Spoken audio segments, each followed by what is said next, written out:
অনেকে প্রশ্ন করেন আমাদেরকে অনলাইনে, দুইটা প্রশ্ন খুব কমন আসে। একটা হচ্ছে, ভাই আমরা যারা জেনারেল শিক্ষিত স্টুডেন্ট আছি, আমাদের পড়াশোনার সিলেবাস কেমন হবে, ইসলামিক সিলেবাস কেমন হবে?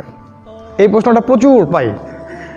একটা প্রশ্ন পাই যে, ভাই তাহলে আমরা দৈনন্দিন জীবনে কিভাবে চলবো যাতে করে আমরা রাসূল সাল্লাল্লাহু আলাইহি ওয়াসাল্লামের সুন্নাহগুলোর উপর থাকতে পারি। আজকে একটা প্রশ্ন নিয়ে কথা বলছি শুধু, যে আমরা কিভাবে চলাফেরা করলে আমাদের 24 ঘন্টায় উসওয়াতুল হাসানার অনুসরণ হবে এবং আমরা ব্যাপক নেকি অর্জন করব, পুরো 24 ঘন্টায় ইবাদতে কাটাবো ইনশাআল্লাহ। কিভাবে সম্ভব? শুরুটা করতে হবে আপনাকে ঘুম থেকে। কোথা থেকে? ঘুম থেকে, রাতের ঘুম থেকে। আমি যদি চাই যে আমাদের জীবনটাকে রাসূলের সুন্নায় ঢেলে সাজাবো, তাহলে ঘুমটা সবচেয়ে ইম্পর্টেন্ট জিনিস। এখানে সবচেয়ে মোস্ট ইম্পর্টেন্ট জিনিস হচ্ছে আপনি রাতে কয়টায় ঘুমোতে যাচ্ছেন। ঠিক আছে, আমি একটা আয়াত বলেছি শুরুতে, আয়াতটা একটু অনুবাদ করি। আল্লাহ পাক বলেছে সূরা হামিম সেজদার মধ্যে আছে আয়াতটা, শেষের দিকে আল্লাহ পাক বলেছেন ওয়ামিন আয়াতিহি, আল্লাহ পাকের নিদর্শনগুলোর মধ্যে অন্যতম নিদর্শন হচ্ছে লাইল ওয়ান নাহার, দিন এবং রাত, ওয়াশ শামসু ওয়াল কমার, ওই দেখেন সূর্য এবং চাঁদ। তাহলে দিনের সাথে সূর্য, রাতের সাথে চাঁদ, এগুলো আল্লাহ পাকের অন্যতম নিদর্শন। আল্লাহ পাক বলেছেন যে লা তাসজুদু লিশ-শামসি ওয়ালা লিল কমার, তোমরা চাঁদকে সেজদা করো না আর সূর্যকেও সেজদা করো না। ওয়াসজুদু লিল্লাহ, তোমরা সেই আল্লাহকে সেজদা করো, আল্লাযী খালাকাহুন্না, যিনি এগুলোকে সৃষ্টি করেছেন।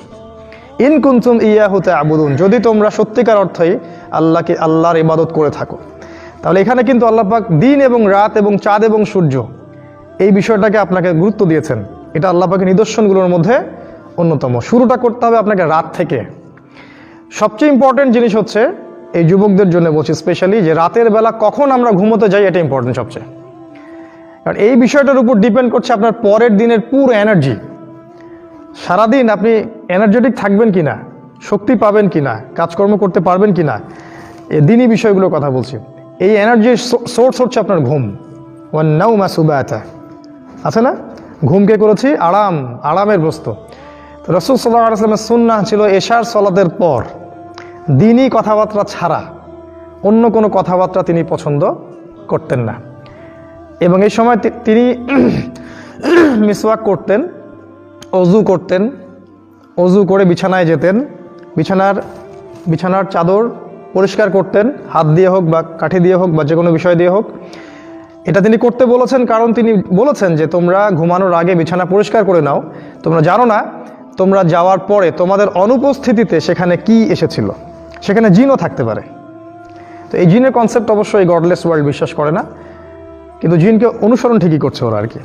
যাই হোক, তো এই বিছানাটা পরিষ্কার করা, তারপরে ওযু তো করে আসলেন, এবারে আপনার দায়িত্ব হচ্ছে সূরা মুলক তেলাওয়াত করা। যদি সূরা মুলক মুখস্থ করে ফেলতে পারেন খুব ভালো হয়, কারণ আল্লাহ রাব্বুল আলামিন তার রাসূলের মাধ্যমে জানিয়েছেন যে সূরাতুল মুলক কিয়ামতের মাঠে বান্দার পক্ষে ঝগড়া করবে, আল্লাহর সাথে ঝগড়া করবে। আল্লাহ এই সূরা এই বান্দা পাঠ করতো, তুমি তাকে মাফ করে দাও। তো কোরআন আল্লাহর সাথে ঝগড়া করবে। নবীজি বলেছেন যখন বান্দাকে কবরে শোয়ানো হবে, আযাবের ফেরেশতা যখন পায়ের দিক থেকে আসতে থাকবে, সূরা মুলক সেখানে দাঁড়িয়ে যাবে এবং বলবে এদিক থেকে তোমাদের যাওয়ার কোনো জায়গা নাই। কবরের আযাব থেকে আপনাকে ইনশাআল্লাহ সূরা মুলক বাঁচাতে পারবে। আজকে আমরা ইশার সালাতে যে সূরাটা পড়েছি প্রথম রাকাতে, এই সূরার কথা বলছি, তাবারাকাল্লাযী বিয়াদিহিল মুলক ওয়া হুয়া আলা কুল্লি শাইইন কাদির। অর্থসহ পড়লেই বুঝতে পারবেন কেন এই সূরা আপনাকে কবরের আযাব থেকে বাঁচাবে ইনশাআল্লাহ। এরপরে পড়বেন সূরা ফালাক, নাস, ইখলাস, 3 বার করে পড়তে হয়। হাত দুটোকে একত্রিত করে নিয়ে ফু দিয়ে মাথা থেকে গায়ের যতদূর পর্যন্ত পারেন মাসাহ করবেন। এই কাজটা কেন করতে হয় জানেন? কারণ যখন আমরা ঘুমাই তখন শয়তান আমাদের ঘাড়ে 3টা গিট দেয়, হাদিসে আছে না? প্রথম গিট দিয়ে বলে যে ঘুমাও, তোমার সামনে লম্বা রাত। আবার দেয় ঘুমাও, তোমার সামনে লম্বা রাত, ঘুমাও, তোমার সামনে লম্বা রাত। এই যে 3 বার আপনি গাটাকে মাসাহ করলেন, ঘুম থেকে ওঠার সময় আপনার মধ্যে কোনো অলসতা কাজ করবে না, ওই গিট কেটে যাবে ইনশাল্লাহ এই সূরার বরকতে। এই জন্য এটাও 3 বার, কারণ শয়তানের গিটও 3 বার। তারপরে সূরাতুল কাফিরুন পড়তে হয়। নবীজি বলেছেন যে ব্যক্তি সূরা কাফিরুন পড়বে ঘুমোতে যাওয়ার সময়, সে ব্যক্তিকে আল্লাহ শিরক থেকে বাঁচিয়ে রাখবেন। আর আপনারা জানেন যে শিরক সবচেয়ে বড় পাপ, কারণ আমলনামা একটা শিরক থাকলে কি হবে? আমলনামা বাতিল হয়ে যেতে পারে। আল্লাহ পাক বলেছেন যে আল্লাহ পাক শিরকের গুনাহ ছাড়া বাকি সব গুনাহ তিনি মাফ করতে পারেন শিরকের গুনাহ ছাড়া। এরপরে আছে আয়াতুল কুরসি। ওই যে আবু হুরায়রা রাদিয়াল্লাহু আনহুর হাদিসটা, যে তাকে আল্লাহ রসুল মাল পাহারা দিতে বললেন না, গনিমতের মাল, চোর এসে চুরি করে নিয়ে গেল, তারপরের রাতে আবার আসলো, তারপরের রাতে আবার আসলো, তিনি ছেড়ে দিলেন। এক পর্যায়ে চোর কি বলল, যে আমি তোমাকে একটা আমল শিখিয়ে দিচ্ছি, যেটা করলে কোনো শয়তান তোমার ধার কাছে আসতে পারবে না। তখন তিনি তো আমলের আগ্রহী ছিলেন, সাহাবায়ে কেরাম শিখতে চাইলেন, তো ইবলিস শিখিয়ে দিল, যদি আয়াতুল কুরসি রাতের বেলা তেলাওয়াত করো, শয়তান তোমার কাছে আসতে পারবে না ইনশাআল্লাহ। নবী সাল্লাল্লাহু আলাইহি ওয়াসাল্লাম পরের দিন ফজরের সময় আবু হুরায়রা রাদিয়াল্লাহু আনহুকে বলছেন, তোমার রাতের সাথীর কি খবর? খবর তো নবীর কাছে পৌঁছে গেছে আগে থেকে, তাই না? তো আবু হুরায়রা রাদিয়াল্লাহু আনহু বললেন, ইয়া রাসূলুল্লাহ, আমি তোকে ছেড়ে দিয়েছি, ও তো আমাকে একটা আমল শিখিয়ে দিয়েছে। তো কী আমল? যে এই আমল। তো রাসূল সাল্লাল্লাহু আলাইহি ওয়াসাল্লাম বললেন যে সে এই কথাটা সত্য বলেছে, যদিও সে বেশিরভাগ কথাই মিথ্যা কথা বলে, এবং সে ছিল ইবলিস। এর আরেকটা দলিল আছে, ভালো জিনিস যেখানেই আছে আপনাকে নিতে হবে। ভালো মধু যেখানে আছে আপনাকে নিতে হবে মধু। বুঝতে পারেন নাই? ইবলিস শিখিয়ে দিয়েছে আয়াতুল কুরসি রাতের বেলা পাঠ করলে শয়তান আসতে পারবে না। কে শিখাই দিছে? ওই ওই ওই ওই আমলটা আমরা নেই নাই, আমল করছি না। মাশাআল্লাহ, আয়াতুল কুরসি পাঠ করাটা সারা রাত একজন ফেরেশতা আপনাকে পাহারা দিবে ইনশাআল্লাহ আল্লাহর পক্ষ থেকে। এরপরে আছে খুব ইম্পর্টেন্ট, এটা হচ্ছে সূরা বাকারার শেষ 3 আয়াত অথবা শেষ 2 আয়াত, যেটাই পড়েন। আল্লাহ রাসূল সাল্লাল্লাহু আলাইহি ওয়াসাল্লাম বলেছেন সারা রাতের জন্য যথেষ্ট, মানে সারা রাতের বিপদ আপদ বালা মুসিবত আপনাকে স্পর্শ করবে না ইনশাআল্লাহ। আরেকটা অর্থ হতে পারে যে সারা রাত তাহাজ্জুদ পড়লে যে নেকিটা হতো, এই নেকিটা আপনি পাবেন এই শেষের 2 আয়াত তেলাওয়াত করার মধ্য দিয়ে। নবী সাল্লাল্লাহু আলাইহি ওয়াসাল্লাম বলেছেন এই সূরার প্রত্যেকটা অক্ষরে, শেষের এই যে 3টা আয়াত, প্রতিটা অক্ষরের মধ্যে নূর আছে, আলো আছে। এই আয়াতগুলো পৃথিবীতে নাজিল হয়নি। কোথায় নাজিল বলতে পারবেন কেউ? কোথায় নাজিল হয়েছে? ওই যে আল্লাহ পাকের সাথে দেখা করতে গেলেন রাসূল সাল্লাল্লাহু আলাইহি ওয়াসাল্লাম, তখন মেরাজে কয়টা হাদিয়া দিয়েছেন আল্লাহ পাক? 3টা হাদিয়া। একটা হচ্ছে যে 50 ওয়াক্ত সালাত, যেটা আমরা পড়ি এখন 5 ওয়াক্ত, তাও 90% মুসলিম পড়ে না, নাউজুবিল্লাহ। আরেকটা হচ্ছে তোমার উম্মতের মধ্যে কেউ শিরক না করলে আমি তাকে মাফ করে দিব। আল্লাহ পাক কথা দিয়েছেন, যত বড় পাপই হোক না কেন আল্লাহ পাক ইনশাআল্লাহ মাফ করে দিবেন, যদি আল্লাহর সাথে জড়িত পাপ থাকে। আর বান্দার সাথে হলে পরিশোধ করতে হবে ওইটা। আরেকটা হচ্ছে এই যে সূরা বাকারার শেষের 3 আয়াত বা 2 আয়াত, এটা অর্থসহ পড়বেন। এটা পড়ার পরে আপনি এই যে 33 বার সুবহানাল্লাহ, 33 বার আলহামদুলিল্লাহ আর 34 বার আল্লাহু আকবার পড়তে পড়তে ঘুমিয়ে যাবেন। মনে আছে ওই হাদিসটা? আলী রাদিয়াল্লাহু আনহুর স্ত্রী ফাতিমা রাদিয়াল্লাহু আনহা জান্নাতে কি হবেন? তিনি মাশাআল্লাহ, উনি এত কষ্ট করে জীবনযাপন করতেন দুনিয়ার জীবনটা, যে তার ঘরে কোনো দাসী ছিল না, দাসীবাদী ছিল না। কাজ করতে করতে হাতে অনেক সময় কড়া পড়ে যেত। তিনি একসময় রাসূল সাল্লাল্লাহু আলাইহি ওয়াসাল্লামের কাছে গিয়ে আর্জি করলেন, ইয়া রাসূলুল্লাহ, আমাকে একটা দাসী দেন বা একটা দাস উপহার দিন, হাদিয়া দিন। বাবার কাছে মেয়ে চাইতে পারে না, কিন্তু রাসূল সাল্লাল্লাহু আলাইহি ওয়াসাল্লাম মেয়েকে কি শিক্ষা দিচ্ছেন দেখেন। তিনি তখন দাসী দিলেন না, বাসায় ফিরে যেতে বললেন। পরে আলী রাদিয়াল্লাহু আনহু আসলেন, তিনি তাকেও বাসায় ফেরত পাঠালেন। এবার শ্বশুর, উনি তো শ্বশুর এখন, উনি তাদের ঘরে ঢুকছেন রাত্রেবেলা। আলী রাদিয়াল্লাহু আনহু বলেছেন রাসূল সাল্লাল্লাহু আলাইহি ওয়াসাল্লাম আমাদের ঘরে ঢুকলেন, আমাদের বিছানার উপরে এসে বসলেন। চিন্তা করেন। এবং আলী রাদিয়াল্লাহু আনহু বলেছেন তার পায়ের যে ঠান্ডা অংশটা ছিল, এটা আমি আমার বুকের মধ্যে স্পর্শ করতে পারছিলাম। চিন্তা করে দেখেছেন? তা আমরা তো শ্বশুর এখন মেয়ের ঘরে ঢুকতে লজ্জা পাই, তাই না? বাবা জামাই এবং মেয়ের ঘরে ঢুকলো এবং ওই বিছানার উপরেই উঠে বসলেন, বসে বললেন যে তোমরা তো দাসী চেয়েছিলে, আমি কি অন্য কিছু শিখিয়ে দিব যেটা দাসীর চেয়ে উত্তম হবে? তখন তারা তো অবশ্যই বললেন হ্যাঁ ইয়া রাসূলুল্লাহ, শিখিয়ে দিন। তো তিনি বললেন রাতে ঘুমানোর সময় যদি তোমরা 33 বার সুবহানাল্লাহ, 33 বার আলহামদুলিল্লাহ আর 34 বার আল্লাহু আকবার পড়তে পারো, তোমাদের দাসীর প্রয়োজন হবে না।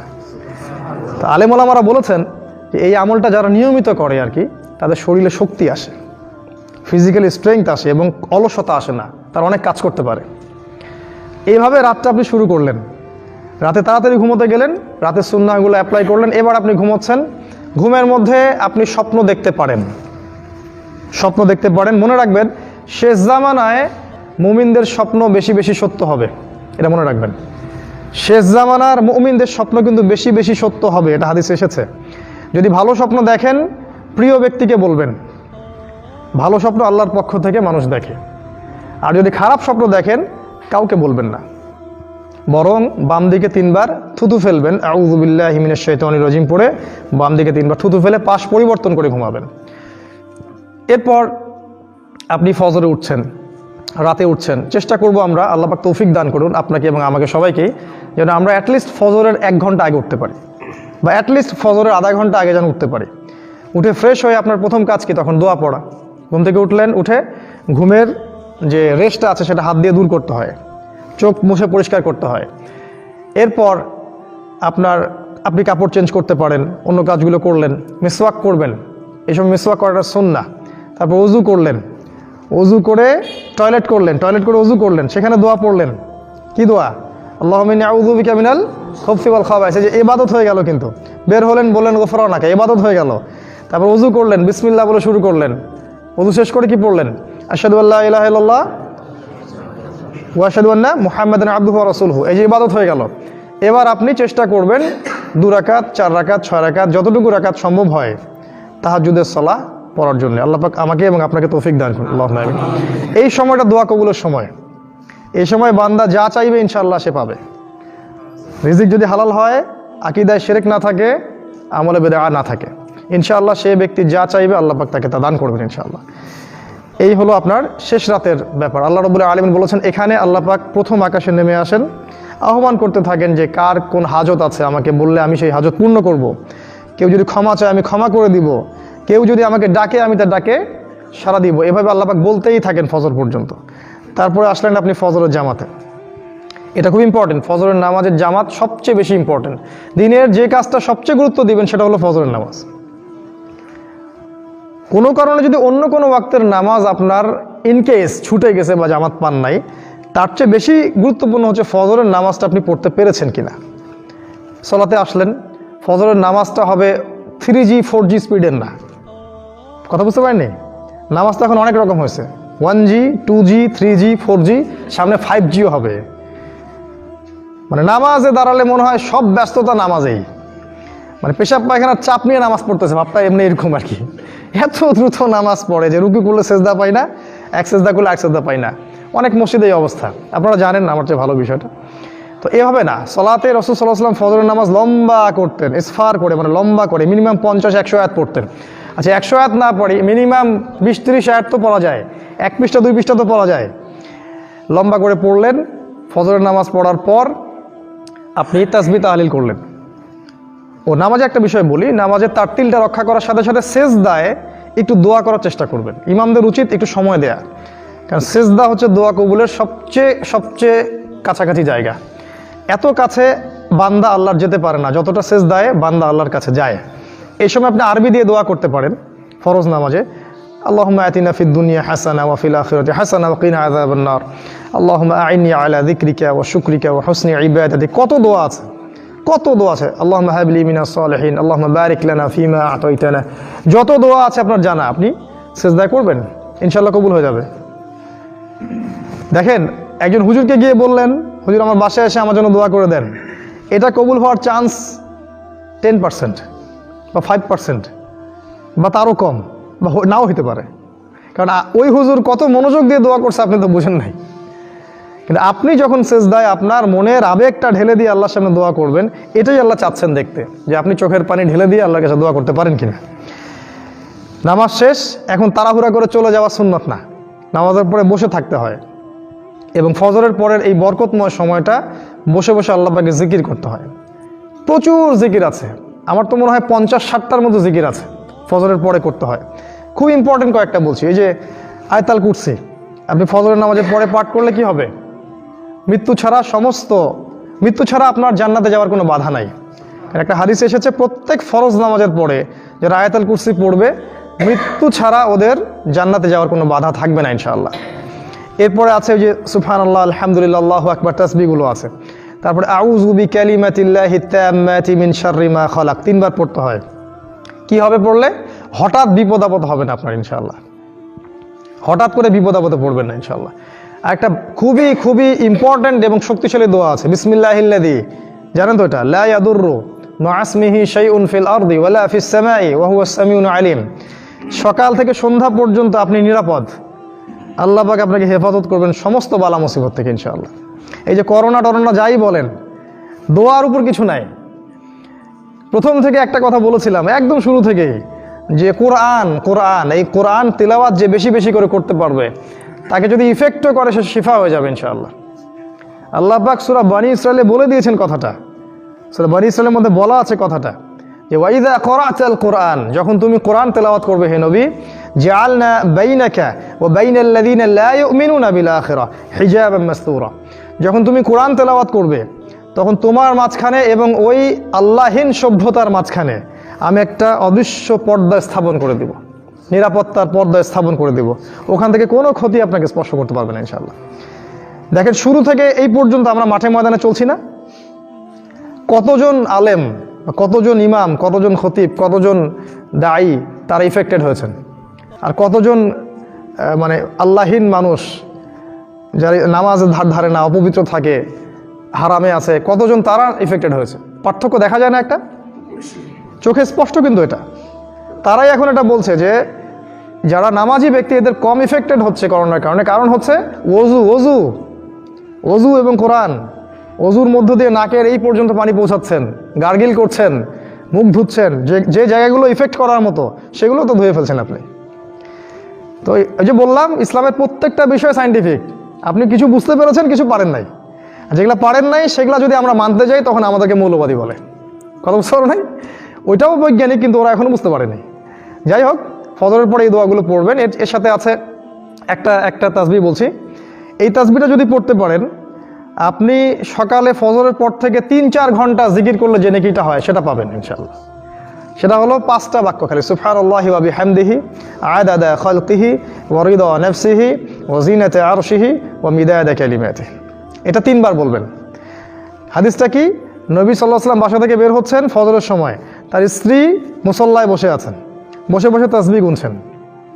নবী সাল্লাল্লাহু আলাইহি ওয়াসাল্লাম ফজরের নামাজ পড়লেন, তার প্রয়োজন মিটালেন, আরও যে কাজগুলো ছিল সেগুলো করে বাসায় আসলেন। ধরেন বাসায় আসছেন হয়তো 8টার সময় বা 8:30টার সময়, ফজরের পরে কথার কথা বলছি, এসে দেখলেন তিনি তখন ওইখানে বসে আছেন। তিনি জিজ্ঞাসা করলেন যে তুমি কি তখন থেকে এখানে বসে তাসবিহ করছো? জুয়াইরিয়া রাদিয়াল্লাহু আনহু সম্ভবত ওনার স্ত্রী, আমার নামটা মনে পড়ছে না এই সময়। তিনি বলেন, হ্যাঁ ইয়া রাসূলুল্লাহ, আমি তখন থেকে এখানে বসে আছি, তাসবিহ করছি। তো নবী সাল্লাল্লাহু আলাইহি ওয়াসাল্লাম বললেন, আমি তোমার এখান থেকে বের হওয়ার পরে এই কালিমাগুলো 3 বার পড়েছি মাত্র। এই যে বললাম আমি, সুবহানাল্লাহি ওয়া বিহামদিহি আদাদা খালকিহি ওয়া রিদা নাফসিহি ওয়া জিনাতা আরশিহি ওয়া মিদাদা কালিমাতিহি। তিনি বলেন আমি মাত্র 3 বার এই কালিমাগুলো পড়েছি, তুমি এতক্ষণ যে জিকিরগুলো করেছো আর আমার এই কালিমাকে যদি 2 পাল্লায় রাখা হয় মিজানের, তাহলে আমার পাল্লা বেশি ভারী হবে। খুব সহজ, করে ফেলা যায়। তারপরে আছে আর অনেক দোয়া, সাইয়্যিদুল ইস্তিগফার। কোনটা? আল্লাহুম্মা আনতা রাব্বি লা ইলাহা ইল্লা আনতা খালাকতানি আনা আবদুক ওয়া আনা আলা আহদিক ওয়া ওয়া'দিকা মাস্তাতা'তু আউযু বিকা মিন শাররি মা সানা'তু আবু'ু লাক বিনি'মাতিকা আলাইহি ওয়া আবু'ু বিযামবি ফাগফিরলি ফাইন্নাহু লা ইয়াগফিরু যুনুবা ইল্লা আনতা।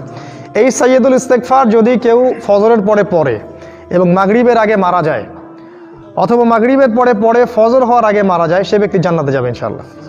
এটা হাদিসে এসেছে। আরও আছে, ফজরের পরে জিকির করতে পারেন আপনি, এই যে দরুদ শরীফ 10 বার করে পড়ার হাদিস এসেছে। 10 বার যদি দরুদ শরীফ পাঠ করেন, ফজরের পর 10 বার, মাগরিবের পর 10 বার, রাসূল সাল্লাল্লাহু আলাইহি ওয়াসাল্লামের শাফাআত নসিব হয়ে যাবে ইনশাআল্লাহ। আরও আছে যে হাসবি আল্লাহ লা ইলাহা ইল্লাহু আলাইহি তাওয়াক্কালতু ওয়া হুয়া রাব্বুল আরশিল আযীম। এই আয়াতটা 7 বার পড়ার কথা এসেছে। যে ব্যক্তি পড়বে দুনিয়া আখিরাতের কোনো টেনশন তার থাকবে না, সব দূর করে দেবেন আল্লাহ পাক ইনশাআল্লাহ। এরকম অনেক জিকির আছে। একটা বইয়ের নাম বলছি হিসনুল মুসলিম। এই বইটা যদি দেখেন দেখবেন এরকম 40-50টা জিকির দেয়া আছে, সবগুলো বলার সময় পাওয়া যাবে না আজকে। এইভাবে দেখবেন আপনার কিন্তু সূর্য উঠে যাচ্ছে, সময় অনেক উঠে গেল। এই যে বাকি সময়টুকু আপনি কি করবেন? কোরআন তেলাওয়াত করবেন। এই সময় রাসূল সাল্লাল্লাহু আলাইহি ওয়াসাল্লামের গুরুত্বপূর্ণ সুন্নাহ, ফজরের পরে কোরআন অবশ্যই তেলাওয়াত করবেন। আধা ঘন্টা হোক, আর 20 মিনিট হোক, আর 1 ঘন্টাই হোক। 1 ঘন্টা যদি বেশি মনে হয়, মিনিমাম আধা ঘন্টা। আপনি অর্থ বোঝেন বা নাই বোঝেন, তিলাওয়াত করবেন। তিলাওয়াত সবচেয়ে একটা ভালো পদ্ধতি বলে দিচ্ছি আমি, সেটা হলো দৈনিক 1 পারা করে পড়ার চেষ্টা করবেন। দৈনিক 1 পারা। সকালবেলা আপনি অর্ধেক পারা পড়েছেন, রাতে ওটা আর অর্ধেক পারা পড়ে কভার করে ফেলেন। তাহলে কি করতে পারবেন? তাহলে 1 মাসে 1 খতম দিতে পারবেন। 1 মাসে 1 খতম। টেকনিক বলি, যেদিন চাঁদের 1 তারিখ সেদিন আপনি সূরা বাকারা শেষ করতে পারেন। যেদিন চাঁদের 2 তারিখ সেদিন আপনি সূরা আলে ইমরান শেষ করতে পারেন। চাঁদের 3 তারিখে আপনি পড়তে পারেন সূরা নিসা, 4 তারিখে মায়েদা। এভাবে আপনি সাজাতে পারেন নিজের মতো করে। এক মাসে একবার কোরআন খতম দেওয়া কিন্তু নবীর সুন্নাহ। যারা হিফজ করছি তাদের ব্যাপারটা আলাদা, তাদের সবক থাকবে, তাদের ব্যাপারটা আলাদা। যারা হিফজ করে ফেলেছি তাদের জন্য তো ইজি, দৈনিক 1 পারা করে পড়াটা কোনো ব্যাপার না। কারণটা কি? কারণ হচ্ছে ফজরের ওই সময়টাতে আল্লাহর একদল স্পেশাল ফেরেশতা আসেন। ওয়া কুরআন আল ফজর, ফজরের কোরআন, ইন্না কুরআন আল ফজরি কানা মাশহুদা। ফজরের কোরআনে আল্লাহর পক্ষ থেকে সাক্ষী উপস্থিত থাকে, ফেরেশতারা উপস্থিত থাকেন, তারা শোনেন। এই যে সকালে আপনি কোরআনটা পড়ছেন, আপনার সারা দিনটা বরকতময় হবে ইনশাআল্লাহ। দেখবেন আপনার সারা দিনের কোরআন কি করবে জানেন? আপনার মানসিক চাপ নেওয়ার ক্ষমতা বৃদ্ধি করবে। কোরআনের এক একটা শব্দ আপনার মাথার সেলগুলোকে তরতাজা করে ফেলবে। আপনার মাথায় যেগুলো কার্বন জমা হচ্ছে এগুলো রিল্যাক্স করবে। তখন আপনি সারাদিন অনেক চাপ নিতে হবে, আপনাকে সারাদিন পরিবারের ঝামেলা আছে, পড়াশোনা আছে, অন্য চাপ আছে, মেন্টালি আপনি ডিপ্রেসড হবেন না। দেখবেন আপনার মাথাটা কুল থাকবে, ঠান্ডা থাকবে। এই জন্য যারা কোরআনের সংস্পর্শে থাকে এরা সহজে রাগ হয় না। খেয়াল করে দেখছো কি? সহজে উত্তেজিত হয় না, সহজে হতাশ হয়ে যায় না, সহজে ডিপ্রেশনে ভোগে না। ওদের অনেক কিছু থেকে ওরা দূরে থাকে বিকজ অফ কোরআন, শুধুমাত্র কোরআনের কারণে।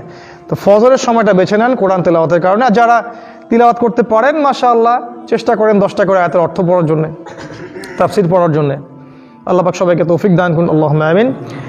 এবার কি হবে? এবার সূর্য উঠে গেল। রাসূলের সুন্নাহ ছিল সূর্য উঠে যাওয়ার পরে মসজিদে 2 রাকাত নামাজ পড়া। এটাকে কিসের নামাজ বলে? ইশরাকের নামাজ বলে। এটা আর্লি পড়লে ইশরাক বলে, ডিলে করে পড়লে বলা হয় চাশত। কেউ বলে সালাতুদ দুহা। চাশত ফার্সি শব্দ, দুহা আরবি শব্দ। যাই হোক, ওটা 2 রাকাত পড়তে পারেন বা 4 রাকাতও পড়তে পারেন। আপনি চাইলে 6-8ও পড়তে পারেন। নবী সাল্লাল্লাহু আলাইহি সাল্লাম ফাতহে মক্কার দিনে 8 রাকাত পড়েছিলেন, আর সর্বনিম্ন 2 রাকাত।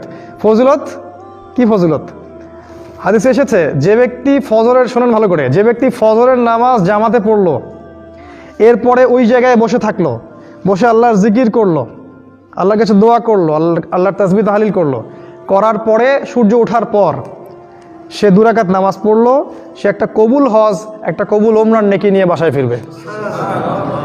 তো এটা আপনি প্রতিদিনই করতে পারেন। প্রতিদিন এখানে বসেই একটা করে হজ, একটা করে ওমরা করতে পারেন।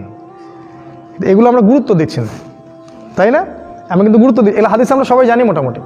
আচ্ছা, সপ্তাহের প্রতিদিন না পারেন, একদিন পারবেন না ইনশাআল্লাহ। শুক্রবারের দিন বা বৃহস্পতিবারের দিন, যেদিন আপনি ফ্রি আছেন, হাতে টাইম আছে, শুক্রবার তো ছুটির দিন, জুমার দিন, ওই দিন করতে পারেন। এবার আপনি আপনার কর্মক্ষেত্রে চলে গেলেন, নাস্তা করলেন। নাস্তার মধ্যে খেয়াল রাখবেন এমন খাবার, আমি বারবার বলছি, এমন খাবার খাবেন না যেই খাবারটা ম্যানুফ্যাকচার, যেটা জাঙ্ক ফুড বা ফাস্ট ফুড, এটা খাবেন না। একদম ফ্রেশ জিনিসগুলো খাবেন, বাসায় হোমমেড ফুড খাবেন, বাইরের ফুড খাবেন না। আস্তে আস্তে আপনার ভিতরে বিভিন্ন রোগ ব্যাধি বাসা বাঁধবে এই ফুডগুলোর কারণে। এইগুলো ইহুদিদের প্ল্যান। তারা এই ভিতর দিয়ে এমন কিছু রোগ ছড়িয়ে দিচ্ছে যাতে করে আপনার ভিতরটা আপনি নিজেই নিজেকে মেরে ফেলবেন, ওদের কিছুই হবে না, ওরা বুঝতেও দিবে না। এটা ওদের একটা প্ল্যান, একটা মহা পরিকল্পনা। ডিপপুলাইজড করতে চায় তারা ওয়ার্ল্ডকে। বিগত 50 বছরে দেখবেন এমন এমন রোগ ব্যাধি এসেছে পৃথিবীতে, এগুলো আগে কখনো ছিল না। এত মানুষ কখনো ক্যান্সারে মারা যায় নাই, এত মানুষ স্ট্রোক করে মারা যায় নাই, ব্রেন স্ট্রোক করে মারা যায় নাই, লিভার সিরোসিসে মারা যায়নি, এত মানুষ পেটের সমস্যায় মারা যায়নি যতটা মানুষ এখন যাচ্ছে, বিকজ অফ আপনার ফুড হ্যাবিট। আর ছেলেরা যা খায়, এই যে ড্রিঙ্কস খাচ্ছে, এই যে সিগারেট খাচ্ছে, স্মোক করছে, আরও কত কি খাচ্ছে, ফাস্টফুড, জাঙ্ক ফুড, কত কি খাচ্ছে এখানে ওখানে। প্রতিটা খাবার বিষাক্ত, এখানে প্রতিটা খাবার বিষাক্ত। খুব সচেতন। তো খাবার খাবেন হোমমেড, বাসায় মেড করা যেটা। এরপরে আপনি আপনার কর্মক্ষেত্রে চলে গেলেন। যারা কর্মক্ষেত্রে, তারা কর্মক্ষেত্রে যাবেন, যারা স্টুডেন্ট, তারা স্টুডেন্ট লাইফে যাবেন। আপনি এখন স্টুডেন্ট, আপনি যাচ্ছেন এডুকেশন সেক্টরে। সেখানে গিয়ে খেয়াল রাখবেন এমন কোন এডুকেশন যেন না শিখতে হয় যেটা আপনাকে ইসলাম থেকে দূরে সরিয়ে দেয়। তাই ইসলামিক আপনি কোন এডুকেশন শিখতে চাচ্ছেন এটা আগে থেকে সিলেক্ট করে নিয়ে সেভাবে লাইফটাকে নিয়ে যান। এমন জায়গায় পড়বেন না যে জ্ঞান আপনাকে ইসলাম থেকে, আল্লাহ থেকে, কোরআন থেকে দূরে সরিয়ে দিবে। এই জ্ঞানটা অর্জন করবেন না, ওটা আপনার জন্য হারাম। ওই টাকাটাও লস্ট, জীবনটাও ধ্বংস, সময়টাও নষ্ট হয়ে যাচ্ছে।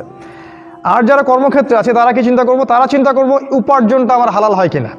এমন জায়গায় কর্মক্ষেত্র নেবেন না যেখানে আপনার উপার্জন হারাম হয়ে যায়, যেখানে সুদ আছে, যেখানে ঘুষ আছে, যেখানে দুর্নীতি করতে হয়, যেখানে প্রতারণা করতে হয়, বাটপারি করতে হয়, ভেজাল দিতে হয়, তখন আপনার রিজিকটা হারাম হয়ে যাবে।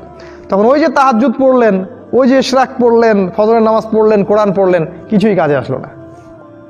ব্যাপারটা কি বুঝতে পারছেন? কারণ ইবাদতের রিজিকটা ভিতরে কি গেছে? হারাম।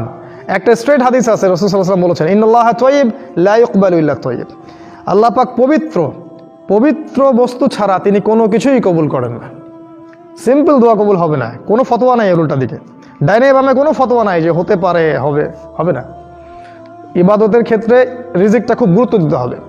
আমি অনেক অনেক অনেক অফিসারকে চিনি যারা শুধু দাড়ি কাটতে হবে জন্য বড় বড় চাকরি ছেড়ে দিয়েছে, শুধু টাকনুর নিচে কাপড় পরতে হবে জন্য বড় বড় চাকরি ছেড়ে, আমার দেখা, আমাদের রংপুরের এক ভাইয়ের কথা বলছি, অটোরিকশা চালাইছে সে, একদম প্রশাসনিক চাকরি ছেড়ে দিয়ে। এক ভাইকে দেখেছি শশা বিক্রি করেছে, শশা বিক্রি করেছে, পরে আল্লাহ পাক তাকে এত বরকত দিয়েছে, ওই মানুষটা পরে সবাইকে টাকা ধার দিয়ে বেড়াতো। রিজিক মনে রাখবেন, রিজিক সম্পূর্ণ আল্লাহর হাতে, সম্পূর্ণ আল্লাহর হাতে। আপনি যদি মনে করেন যে এই চাকরি, হারামের চাকরি না করলে আমার চলবে না, আমার বউ খাইতে পারবে না, আমার মা খাইতে পারবে না, আপনি একটা শিরিক করেছেন। কি শিরিক? আপনি রিজিকের দায়িত্ব নিজের হাতে নিয়ে নিয়েছেন। আপনি আপনার তাকদির লেখার চেষ্টা করছেন। আল্লাহ পাক আপনার তাকদিরে যত দানা খাবার আছে ওটা আপনাকে দিবেনই দিবেন। আর আপনি হারাম পথে নিলে ওই পথে দিবেন, হালালের জন্য চেষ্টা করেন আল্লাহ পাক সে পথেও দিবেন ইনশাআল্লাহ। আল্লাহ পাক বলেছেন, ওয়া মান ইয়াত্তাকিল্লাহ, যে ব্যক্তি আল্লাহকে ভয় করে, ইয়াজআল লাহু মাখরাজা, তিনি তার জন্য পথ প্রশস্ত করে দেন, খুলে দেন। ওয়া ইয়ারযুকহু মিন হাইসু লা ইয়াহতাসিব, এমন উৎস থেকে তিনি রিজিক দেন যেটা সে কখনো কল্পনাও করে নাই। তাই স্টুডেন্ট যারা, ওদের প্রতি নাসিহা হচ্ছে, এমন পড়াশোনা করবেন না যেটা আপনাকে ইসলাম থেকে সরিয়ে দেয়, বরং এমন সব সাবজেক্ট পড়বেন যেটা আপনাকে আল্লাহর কাছে নিয়ে আসে। আর যারা জবে যাবেন, ব্যবসায় যাবেন, সকালবেলা উঠে তারা রাসূলের সুন্নাহ অনুযায়ী ব্যবসা করবেন, চাকরি করবেন এবং সততা বজায় রাখবেন। এতে করে আপনার রিজিকটা হবে হালাল, তখন আপনি ভিতর থেকে ইন্টারনাল পিস ফিল করবেন। এবার কি, এবার দুপুরে আসবেন ভাত খেতে, দুপুরে জোহরের সালাত পড়লেন, সালাতের পরে খাওয়া দাওয়া করলেন। রাসূলের দুইটা সুন্নাহ এখানে। একটা সুন্নাহ হচ্ছে যে আমরা যেটা করি নর্মালি, জোহরের নামাজ পড়ি, তারপরে কি করি, লাঞ্চ করি, তারপরে আমরা রেস্ট করি, তাই না, আধা ঘন্টা 1 ঘন্টা ঘুমাই, এটাও সুন্নাহ। আরও একটা সুন্নাহ আছে, এই সুন্নাহটা সাহাবীরা করতেন, সেটা হচ্ছে এমন যে তারা 11টা 12টা এই সময়ের দিকে ঘুমাতেন, জোহরের আগে, জোহরের নামাজের আগেই তারা একটু ঘুমিয়ে নিতেন, আধা ঘন্টা 1 ঘন্টা। তাদের হয়তো সিস্টেমটা এরকম ছিল ব্যবসার, চাকরির। এরপরে তারা উঠে খাবার খেতেন, জোহরের খাবার খেয়ে তারা যেতেন মসজিদে নামাজ পড়তে, জোহরের নামাজ, এবং নামাজের পরে হতো তালিম, তারা দার্সে বসে যাইতেন। এটা তাদের সিস্টেম ছিল। যাই হোক, যেটাই হোক, আপনি যদি 2 নম্বরটা ফলো করেন বা 1 নম্বরটা, যেটাই হোক না কেন, কাইলুলা করবেন। কাইলুলা মানে দুপুরের রেস্ট, এটা সুন্নাহ। এরপরে আপনি আসরের নামাজে আসলেন প্রফুল্ল মন নিয়ে, সালাত আবার আদায় করলেন জামাতের সাথে। তারপরে বিকেলবেলা কি করবেন? বিকেলবেলা আমি যুবকদেরকে বলবো তোমরা খেলাধুলা করবে। এমন খেলাধুলা করবে যেটাতে তোমার ফিজিক্যাল উপকার আছে, শারীরিক উপকার আছে। এমন খেলাধুলা না যেটাতে কোনো শারীরিক উপকার নাই। অনেকে এখানে দ্বিমত করতে পারে আমার সাথে, বাট আমি তাদেরকে এই জন্য এনকারেজ করবো, যদি এই মানে ফিজিক্যাল অ্যাক্টিভিটিসের সাথে ওরা না থাকে তাহলে শরীর খারাপ হবে এবং তারা অন্যদিকে ঝুঁকবে, স্মার্টফোনে ঝুঁকবে, ইন্টারনেটের পিছনে ঝুঁকবে, মুভিজ দেখবে, বাসায় সময় নষ্ট করবে, ওই সময় ফোন নিয়ে বসে থাকবে। এর চেয়ে এটা বেটার না সে মাঠে গিয়ে দৌড়াদৌড়ি করছে, খেলছে, ফিজিক্যালি ফিট থাকবে ইনশাআল্লাহ। আর যারা স্টুডেন্ট যদি পড়াশোনার চাপ থাকে ওই সময় পড়তে পারে, তবে ওই সময়টা আসলে পড়ার সময় না, ওই সময়টা মূলত একটু ঘুরে বেড়ানোর সময়, হাওয়া খাওয়ার সময়, ফ্রেশ বাতাস নেওয়ার সময় খেলাধুলা করবেন। বা একটা কাজ করতে পারেন, জিম করতে পারেন, জিম করতে পারেন, ফিজিক্যাল এক্সারসাইজগুলো করতে পারেন, শরীরে ঘাম ঝরাবেন, দৌড়াবেন। এটা ইয়াংদের জন্য বলছি, কারণ আগামী দিনগুলোতে তোমাদের এগুলোর প্রয়োজন হবে। আর ফিজিক্যাল যে ফিটনেস, এটা একদিন অর্জন করা যায় না, এটা তোমাকে করতে থাকতে হবে কন্টিনিউয়াসলি, 1 দিন 2 দিন করতেই থাকতে হবে। আরেকটা অপশন যেটা বলতে ভুলে গিয়েছিলাম, ফজরের নামাজের পর যদি ইশরাক না পড়ো তোমরা, তাহলে ফজরের পরেই দৌড়াবে। জাম্পিং জ্যাকেটস, রানিং কেটস পরে নিয়ে শহরের রাস্তায় হোক, মাঠে হোক, যে কোনো জায়গায় দৌড়াই নেবে। আগে দৌড়াই নিয়ে ফিজিক্যাল এক্সারসাইজগুলো করবে। হোম ওয়ার্কআউট বলে কিছু অ্যাপস পাওয়া যায়, সেগুলো ঘেটে দেখবেন অনেক ব্যায়াম দেওয়া আছে, তাইকুন্ডু ট্রেনিং দেওয়া আছে, মার্শাল আর্টের ট্রেনিং দেওয়া আছে, অনেক কিছু দেওয়া আছে। এগুলো বাসায়ও তোমরা করতে পারো, এতে ফিজিক্যালি তোমরা ফিট থাকতে পারো। সামনে ফিজিক্যাল ফিটনেসটা খুব ইম্পর্টেন্ট জিনিস হবে। এরপরে আপনার সন্ধ্যা চলে আসবে, আবারও আপনি সন্ধ্যায় নামাজ পড়লেন, মাগরিবের পর সম্ভব হলে একটু কোরআন তেলাওয়াত করলেন, অথবা জিকির আজকারগুলো করে নিলেন। ওই যে ফজরের পর যে জিকিরগুলো করেছেন ওগুলো কিন্তু মাগরিবের পরেও করতে হয়, সুন্নাহ। তারপর মাগরিব থেকে এশার টাইমটা অনেকে হিপস করে, যারা হিপস করে তাদের জন্য এই টাইমটা বেটার। অনেকে কোরআন মুখস্থ করে, তখন এই টাইমটা ভালো। এরপর এশার নামাজে আপনি আসলেন, চেষ্টা করবেন রাতের খাবার এশার আগেই খেতে। এটা রাসূলের সুন্নাহ। রাতের খাবার আমরা কি করি, এখন তো খাই নাই আমরা, রাতের খাবার এশার আমরা পরে খাই। আলহামদুলিল্লাহ আমরা বাসায় রাতের খাবার আগেই খাই, আমরা বাসায় রাতের খাবার আগেই খাই। আর খাবার একটা ব্যাপার হচ্ছে, সকালবেলা আপনি বেশি খেতে হবে আপনাকে। সকালবেলা আমরা কি করি, অল্প খাই, তাই না? সকালবেলা বেশি খেতে হবে আপনাকে, দুপুরে তার চেয়ে একটু কম, আর রাতে তার চেয়ে অনেক কম। এটা হলো খাবারের সিস্টেম। ইসলামিক সুন্নাহ প্রতিটা জায়গায় আছে। আর খাবারের ক্ষেত্রে দেখবেন যে খাবারগুলো নবীজি বেশি পছন্দ করতেন, যেমন ফ্রেশ দুধ, তারপরে খেজুর, তারপরে কালিজিরা, তারপরে মধু, রুটি, জব, গোশতের তরকারি, এগুলো তিনি বেশি পছন্দ করতেন। কারণ সারাদিন একজন মুমিন ব্যক্তিকে অনেক পরিশ্রম করতে হয়, এই জন্য তার ভালো খাবারের দরকার আছে। এটা নারী পুরুষ সবার জন্য এই নাসিহাটা করছি, খাবারটা ইম্পর্টেন্ট বিষয়। তো রাতে এশার নামাজে পড়লেন, এশার নামাজ পড়ার পরে এটা ভালো যে এশার নামাজের পরে প্রতিটা মসজিদে মিনিমাম এরকম আধা ঘন্টা করে একটা দার্স বা একটা তালিম চালু করেন। এই সময়টা সবাই রিল্যাক্স থাকে, মাথা ফ্রেশ থাকে, কোনো ঝামেলা থাকে না। সারাদিনের কর্মব্যস্ততা শেষে এই সময়টা আল্লাহর জিকির করে একটু কোরআন শোনার কথা শুনে তারপরে বাসায় গিয়ে আবার ঘুমালেন। এই ফাঁকে আপনি পরিবারকেও সময় দিবেন, এই ফাঁকে আপনি হয়তো বাজারও করবেন, এই ফাঁকে আর অনেক কাজ আপনি করবেন। প্রতিটা কাজের যে দোয়াগুলো আছে সেগুলো পড়লেই ওই কাজটা ইবাদতে পূর্ণ হয়ে যাবে। ইভেন রাতের বেলা যখন আমরা বাসায় থাকবো, তখন ফিজিক্যাল রিলেশন হবে স্ত্রীর সাথে বা স্বামীর সাথে, এই রিলেশনটাও ইবাদত। যদি শারীরিক সম্পর্ক স্ত্রীর সাথে, সেটাও একটা ইবাদত। সাহাবীর অবাক হয়ে জিজ্ঞাসা করলেন, ইয়া রাসূলুল্লাহ, এইটার জন্যও কি আমরা নেকি পাবো? রাসূল সাল্লাল্লাহু আলাইহি ওয়াসাল্লাম বললেন যে অবশ্যই পাবে। যদি তোমরা হালালভাবে তোমাদের স্ত্রীর কাছে না গিয়ে হারাম কোনো মেয়ের কাছে যাইতে, এটা কি জিনা হতো না, গুনাহ হতো না? তারা বললেন হ্যাঁ গুনাহ হতো। তাহলে হালাল স্ত্রীর কাছে গেলেও আপনার নেকি হবে। সেখানেও যদি আপনি বলেন বিসমিল্লাহি আল্লাহুম্মা জান্নিবনা শাইতান ওয়া জান্নিবিশ শাইতান মা রাযাকতানা, দোয়া, আপনার সন্তানটাও হবে ইনশাআল্লাহ পবিত্র। আজকাল বাবা মাই দোয়া পড়তে ভুলে যায়, ওই সময়টা আবেগ ঘন মুহূর্ত, তো দোয়া পড়ার কথা মনে থাকে না। এই দোয়াটা খুব ইম্পর্টেন্ট, কারণ ওই যে শুক্রাণু আপনার স্থলিত হচ্ছে, ওটা আপনি বলছেন আল্লাহর নামে যেন এটা বের হয়, এবং আল্লাহ এর ওসিলায় যদি তুমি সন্তান দাও, সন্তানটাকে শয়তান থেকে বাঁচিয়ে দিও। কত চমৎকার ইসলাম রিলিজিয়ন, প্রতিটা সেক্টরে আপনার হেদায়েত আছে। নবীজি বলেছেন স্ত্রীর সাথে রাতের বেলা আপনি চাঁদ দেখছেন, এটাও ইবাদত। স্ত্রীর সাথে আপনি খালি পায়ে হাঁটছেন, এটাও ইবাদত। রাতের বেলা খাবার খেতে বসলেন, বাড়ির সবাইকে নিয়ে বসবেন। আগেকার ট্রাইবদের মধ্যে এই সুন্নাহটা ছিল, বাসার সবাইকে নিয়ে তারা খেতে বসতো। এখন আমরা কি করি, ও এক প্লেট নিয়ে ওই জায়গায়, ও এক প্লেট নিয়ে ওই জায়গায়, তাই না? এটা পরিবারের বন্ধনটা নষ্ট করেছে। খাবার টেবিলে পরিবারের সবাই বসবে এবং সবার সাথে সারাদিন নিয়ে কথাবার্তা হবে। আজকে কী করলা, তোমার এই দায়িত্ব দিয়েছিলাম তুমি করলা কিনা, কী অবস্থা না অবস্থা, সব ডিটেলস কথা হবে খাবার টেবিলে। আর আমরা বসে বসে খাই ইহুদিদের মতো, কথাবার্তা নাই। কে জানি বুদ্ধি শিখাই দিছে খাবারের সময় কথা বলতে হয় না, এটা ঠিক না। খাবারের সময় পরিবারের লোকজনের সাথে কথা বলতে হবে, এবং নিজের হাতে আপনি স্ত্রীকে খাইয়ে দিবেন, সন্তানকে খাইয়ে দিবেন, এটা ইবাদত। এতে ভালোবাসা বাড়বে।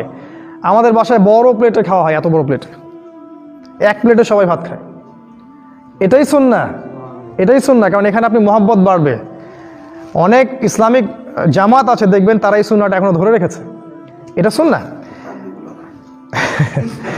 তো যাই হোক, এভাবে আমাদের পরিবারের বন্ধনটাও ভালো হবে ইনশাআল্লাহ। এবং দেখবেন যে ইনশাআল্লাহ তাআলা 24 ঘন্টা এইভাবে যদি আমরা কাটাতে পারি, আবার রাত্রে আপনি আর্লি ঘুমালেন, সকালে উঠলেন, এটা ধরে রাখতে পারলে দেখবেন 24 ঘন্টা আমাদের জীবনটা ইবাদতের মধ্যে কাটবে। প্রত্যেকটা দুনিয়াবি কাজের জন্যও আপনি নেকি পাবেন ইনশাআল্লাহ।